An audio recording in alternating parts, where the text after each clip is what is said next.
নিৰ্বাচনী প্ৰচাৰৰ বাবে অসমত কংগ্ৰেছ নেতা কানহায়া কুমাৰ টিহু সমষ্টিৰ বিৰোধী মিত্ৰজোঁটৰ প্ৰাৰ্থী ৰাতুল পাটোৱাৰীৰ হৈ নিৰ্বাচনী প্ৰচাৰ। কানহায়া কুমাৰৰ ৰাতুল পাটোৱাৰীৰ সমৰ্থনত হাৰিভাংগা কলীয়া গোসাঁই মন্দিৰৰ পৰা উলিওৱা হয় বিশাল ৰেলী। আৰু এই সন্দৰ্ভত সবিশেষ জনাব আমাৰ সাংবাদিক নকুল তালুকদাৰে। নিৰ্বাচনলৈ মাজত মাত্ৰ কেইটামান দিন বাকী থকা অৱস্থাত দেখিবলৈ পোৱা গৈছে যি নিৰ্বাচনী প্ৰচাৰ সেয়া তুংগত উঠিছে, নিৰ্বাচনী বতাহ গৰম হৈ পৰিছে।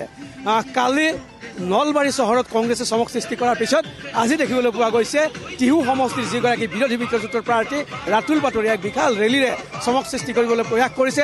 এই মুহূৰ্তত মোৰ লগত আছে ৰাতুল পাটোৱাৰী, মই তেখেতৰ লগত কিছু মনোভাৱ জানিব বিচাৰিম। টিহু সমষ্টিত দেখিবলৈ পোৱা গৈছে যিহেতু মন্ত্ৰী চন্দ্ৰমোহন পাটোৱাৰী আছে, মন্ত্ৰী চন্দ্ৰমোহন পাটোৱাৰীৰ বিপক্ষে আপুনি যুদ্ধ দিবলৈ বিচাৰিছে। কি ধৰণে আপুনি এই যুদ্ধখন দিব বা কেনেধৰণে আপুনি আশাবাদী? আজি যোৱাকালি ৰাতি 11:30 বজাত কানহায়া কুমাৰ আহিব বুলি আমাক জানিব দিলে আৰু তাৰপিছত মই টিহু ব্লক কংগ্ৰেছ কমিটিক জনালোঁ আৰু তাৎক্ষণিকভাৱে ৰাতিৰ ভিতৰতে এই কাৰ্যসূচীটো আমি ল'লোঁ আৰু আজি ইমান সংখ্যক লোকে আমাক আদৰি লৈছে আৰু কানহায়া কুমাৰ আহি আছে। অলপ সময়ৰ ভিতৰত কানহায়া কুমাৰ আহি আমাৰ এই কাৰ্যসূচীত যোগ দিব, আমাৰ ৰেলীৰ পিছে পিছে আছে।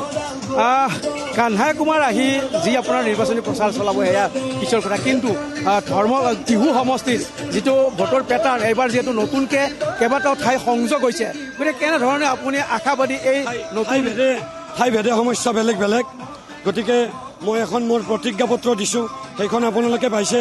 এতিয়া ডেছক্ৰাইব কৰা দিগদাৰ, কিন্তু মই আপোনালোকক আগতে কৈছোঁ মিডিয়াত। গতিকে আজি বৰমাৰ পৰা যিখিনি আহিছে, বৰমা সমষ্টিৰ পৰা অহা কামটো বেলেগ হ'ব, পাটাচাৰকুচি পাৰ্টটোৰ বেলেগ, পুৰণি ধৰ্মপুৰৰ বেলেগ আৰু আপোনাৰ বৰক্ষেত্ৰীৰ পৰা সংযোগ হোৱা ঠাইৰ সমস্যা বেলেগ। মই প্ৰতিজ্ঞাপত্ৰত সকলো কথা দিছোঁ, আপোনালোকক তাৰ কপিটো দি দিম। দৃঢ় আত্মবিশ্বাসী আপুনি? মই জিকিম নিশ্চিত। ৰাইজৰ মৰম পাইছোঁ, গাঁৱে গাঁৱে গৈছোঁ। মই 400 কিলোমিটাৰমান খোজকাঢ়ি ঘূৰিছোঁ, মই মিটিং কৰা নাই। মই কেৱল সকলোকে দলমত নিৰ্বিশেষে সকলোৰে আশীৰ্বাদ লৈছোঁ। নিশ্চয় মোৰ সহযোগী ৰাজুৱে দেখুৱাব এই যি সমদল, এই 4চকীয়া বাইক, আচলতে ইয়াতে দীঘলীয়া সমদল আৰু এই দীঘলীয়া সমদলত দেখিবলৈ পোৱা গৈছে যি ধৰণে মানুহে উৎসাহী ওলাই আহিছে।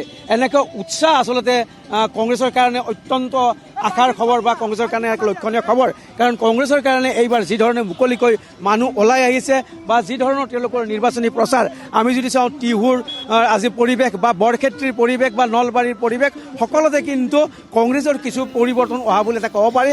কাৰণ চাৰিওপিনে যিহেতু বৰক্ষেত্ৰীৰ যে দিগন্ত বৰ্মনে যিখন সভা কৰিছিল সেইখনো এখন চমক সৃষ্টি কৰা বুলি ক'ব লাগিব।